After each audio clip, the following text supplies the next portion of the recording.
दोस्तों आज है 21 फरवरी और 21 फरवरी के जितने भी करंट अफेयर के क्वेश्चन थे मैं लेकर के आ गया हूँ आप सभी के लिए, जो कि आप लोगों के लिए बहुत ही इंपॉर्टेंट रहने वाले हैं। अगर कोई बैंक की तैयारी करे तो उनके लिए, रेलवे की तैयारी उनके लिए और एसएससी के लिए उनके लिए तो बहुत इंपॉर्टेंट रहने वाली है। तो चलिए सभी क्वेश्चन को देख लेते हैं एक एक करके कि कैसे कैसे क्वेश्चन जो है आज मैंने लिए हैं करंट अफेयर्स के लिए, जो कि आप लोगों के लिए बहुत ही इंपॉर्टेंट है। देखो, जो पहला प्रश्न है आप सभी के सामने कि यहाँ पूछा जा रहा है कि हाल ही में विश्व कुष्ठ उन्मूलन दिवस कब मनाया गया है। ठीक है, विश्व कुष्ठ उन्मूलन दिवस कब मनाया गया है, इसका सही जवाब 30 जनवरी होगा।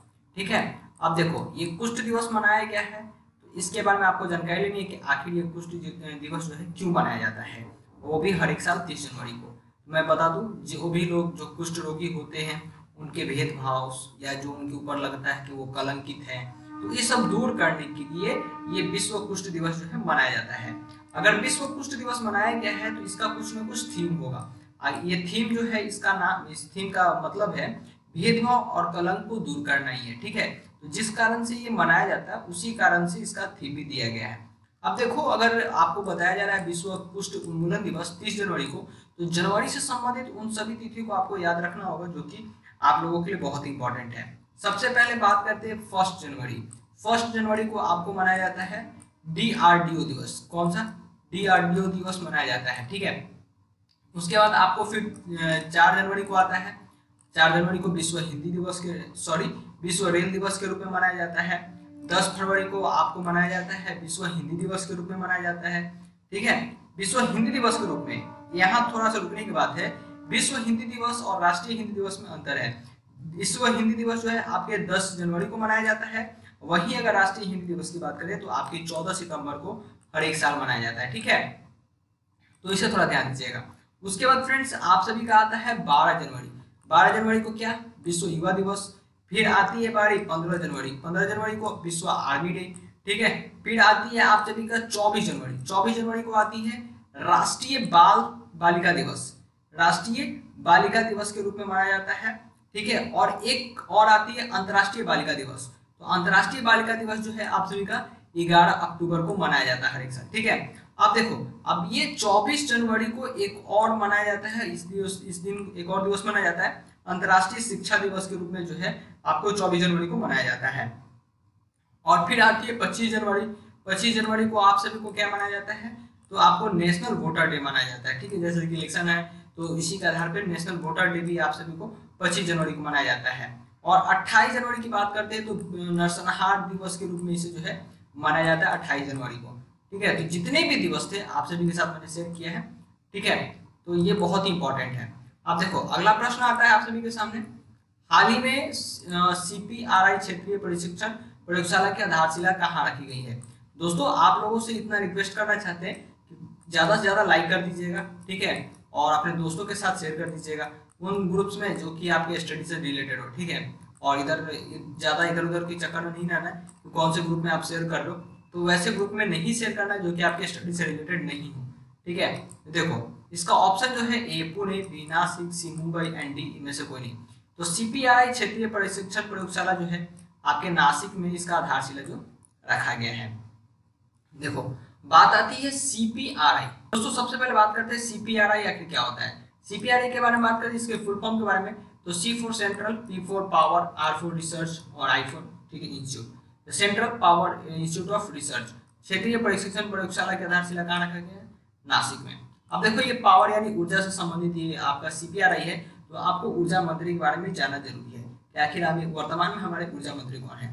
तो ऊर्जा मंत्री फ्रेंड्स अभी वर्तमान में हमारे आर के सिंह है। कौन? आर के सिंह है, जो भी वर्तमान में हमारे ऊर्जा मंत्री हैं। ठीक है, तो इनका नाम भी आप ध्यान रखिएगा, इंपॉर्टेंट है। अगला प्रश्न आता है कि हाल ही में एबर जो है नामक आम डिजिटल मुद्रा किस देश में लॉन्च किया गया है। तो एबर जो मुद्रा है फ्रेंड्स आप सभी का संयुक्त अरब अमीरात में ये जो है लॉन्च किया गया है। और संयुक्त अरब अमीरात के साथ साथ आप सऊदी अरबिया का नाम भी याद रखिएगा, क्योंकि ये दोनों कंट्री मिल करके आप सभी का एबर नामक आम डिजिटल मुद्रा का जो है लॉन्च किया है। अब देखो, जब सऊदी अरब और सऊदी अमीरात दोनों अगर करते हैं डील, किसी तरह का बिजनेस करते हैं, ये दोनों एबर नामक जो डिजिटल मुद्रा है उसी से करेंगे। ठीक है, अब बात आती है संयुक्त अरब अमीरात की। तो संयुक्त अरब अमीरात के बारे में आपको कुछ जानकारी रखनी जरूरी है, जैसे कि इसकी कैपिटल। तो कैपिटल की बात करते हैं तो अबू धाबी जो है संयुक्त अरब अमीरात यानी कि यूएई की राजधानी है, कैपिटल है। अगर करेंसी की बात करें तो यूएई दिरहम यहाँ की करेंसी है। वहीं इसकी प्रेसिडेंट की बात करते हैं तो खलीफा प्रिंस जयाद अल नयान जो है यहाँ के अभी वर्तमान में प्रेसिडेंट है। वहीं बात करते हैं सऊदी अरबिया, ठीक है, दोनों मिलके ही अपना ये जो एबर नामक डिजिटल ऐप है, डिजिटल मुद्रा है, उससे काम कर रहे हैं। तो सऊदी अरबिया के बारे में ही जाना जरूरी है। तो सऊदी अरबिया का आपका कैपिटल कहाँ है, तो रियाद। वहाँ की अगर करेंसी की बात करें तो क्या है, तो सऊदी रियाल। और वहाँ के प्रेसिडेंट की बात करते हो सलमान ऑफ सऊदी अरबिया, ठीक है। अगर आपके क्वेश्चन में कहीं पूछे कि एबर नामक आम डिजिटल मुद्रा किस देश में लॉन्च किया, अगर सऊदी अरब अमीरात है, यूएई या सऊदी अरबिया है, तो दोनों को आप वहां पर टिक लगाओगे, ठीक है, तो ये ध्यान रखिएगा। अगला क्वेश्चन आता है आप सभी के सामने कि हाल ही में एआई आधारित, देखो यहाँ दिया जा रहा है, एआई आधारित विचारों का वाणी में बदलने योग्य प्रणाली किसने विकसित किया है। देखो आर्टिफिशियल इंटेलिजेंस इसको कहा जाता है, एआई को, ये आधारित विचारों की वाणी, यानी कि अगर जो आप सोचते हो उसे बोला जा सकता है। तो जो ये प्रणाली बनाई गई किसने विकसित किया है, तो कोलंबिया विश्वविद्यालय के द्वारा ये जो प्रणाली है उसे विकसित किया गया है, आर्टिफिशियल इंटेलिजेंस। मैं इसके बारे में बता दूं कि आखिर ये क्या है।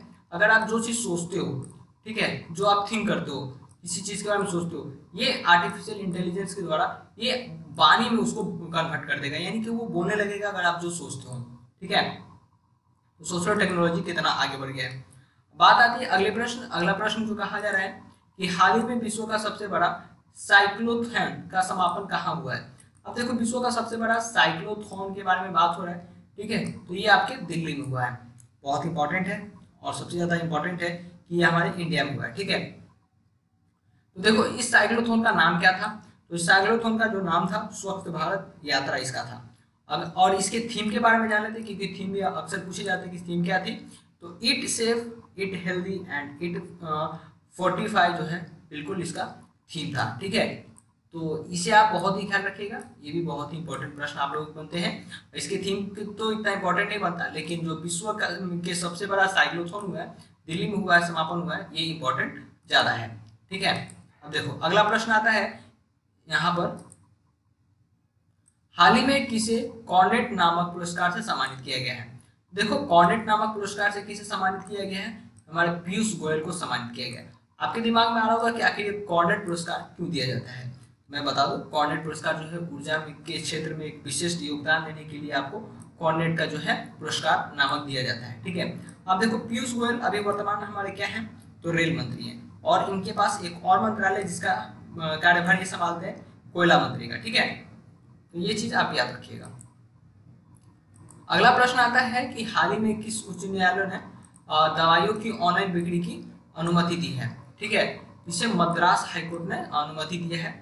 जैसे कि ई फार्मेसी थी, अभी अलाउ नहीं था, बंद कर दिया गया था, तो मद्रास हाईकोर्ट ने इसे जो है अभी अलाउ कर दिया ऑनलाइन बिक्री के लिए कि आप दवा ऑनलाइन बेच सकते हैं, ठीक है।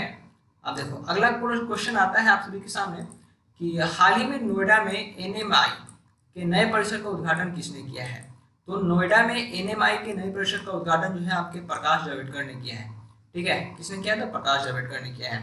तो देखो अब यहाँ पर प्रकाश जावड़ेकर ने एनएमआई की परिसर का उद्घाटन किया है। तो एनएमआई का मतलब क्या होता है, एनएमआई का मतलब होता है नेशनल म्यूजियम इंस्टीट्यूट, ठीक है।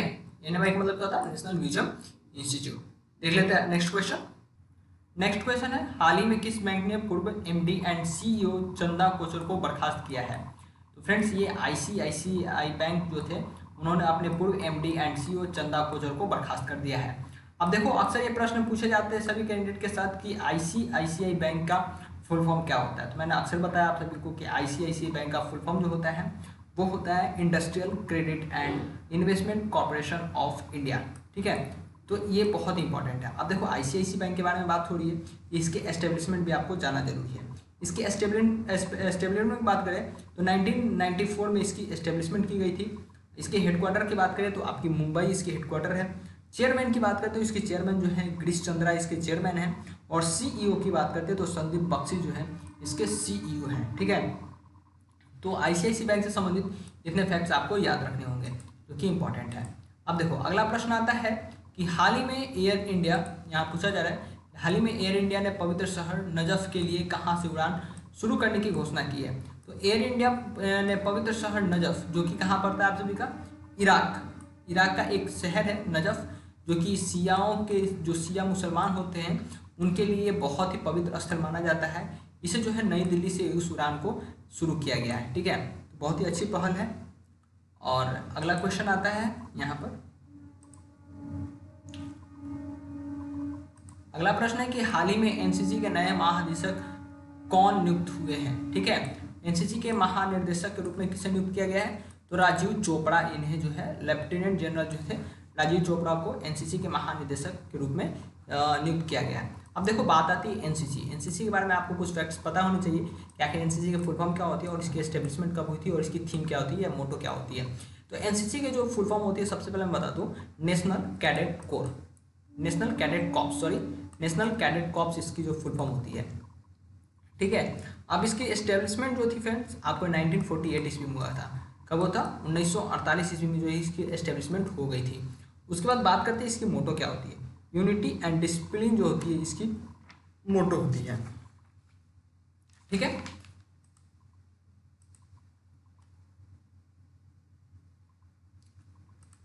देखो दोस्तों आखिरी क्वेश्चन, हाल ही में किस देश की एरोस्पेस इंडस्ट्रीज ने भारतीय नौसेना के साथ समझौता की घोषणा की है। तो किस देश के एरोस्पेस इंडस्ट्री ने किया है, तो इजराइल ने किया है, भारत के साथ समझौता पर घोषणा किया है। ठीक है, अब देखो बात आती है इजराइल की। तो इजराइल के बारे में कुछ फैक्ट्स आपको जानने जरूरी है, जैसे कि इसकी कैपिटल तो जेरूसलम, इसकी करेंसी इजरायली न्यूज़केम, पीएम यहाँ के हैं बेंजामिन नेतन्याहू जो हैं यहाँ के अभी वर्तमान में प्रेसिडेंट है, यानी कि प्राइम मिनिस्टर हैं। और अभी बात करते हैं भारतीय नौसेना के लिए। तो भारतीय नौसेना के आपके चीफ कौन है, तो एडमिरल सुनील लांबा जो है अभी वर्तमान में आपके यहाँ का भारतीय नौसेना का ये चीफ है। ठीक है, इस क्वेश्चन का जवाब आप सभी को नीचे कमेंट सेक्शन में देना है। हाल ही में किस एयरपोर्ट को दुनिया का सबसे व्यस्तम एयरपोर्ट घोषित किया गया है। ऑप्शन है Mumbai airport, B Dubai airport, C Moscow airport, D इनमें से कोई नहीं। इसका जवाब आप सभी नीचे कमेंट सेक्शन में जरूर दीजिएगा। अगर आप लोगों को पसंद आता है इस वीडियो को लाइक कर दीजिएगा और अपने दोस्तों के साथ शेयर कर दीजिएगा और चैनल को सब्सक्राइब कर लीजिएगा इसी तरह के क्लासेस के लिए।